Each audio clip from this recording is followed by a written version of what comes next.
राज्य में प्रबल छेचिब वर्षा 6टी जिला को सतर्क रहिबाकू पाणीपाग विभाग परामर्श।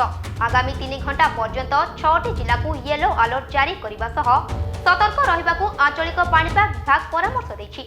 वर्षा घड़घड़ी सह झड़ तोफान पूर्वानुमान करी ढेंकानाल, सुंदरगढ़, केन्दुझर, केन्द्रापड़ा, भद्रक और गंजाम जिला को सतर्क कराइछि। एसबु जिलार किछि स्थान रे आगामी 3 घंटा मध्य वर्षा घड़घड़ी सह पवनर झटका अनुभूत हेबा नै अलर्ट जारी कराइछि। सेहिपरि 48 घंटा पाई 20 जिला को येलो वार्निंग जारी करिछि पाणीपाग विभाग।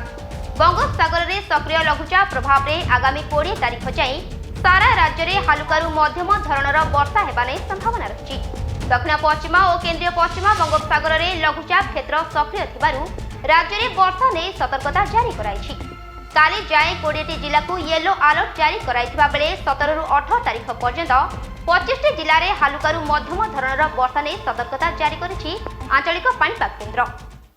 जदि आपंक आम भिडियोटी भल लगा तेब आम चैनल को लाइक, शेयर और सब्सक्राइब करने को जमा भी भूलु नहीं।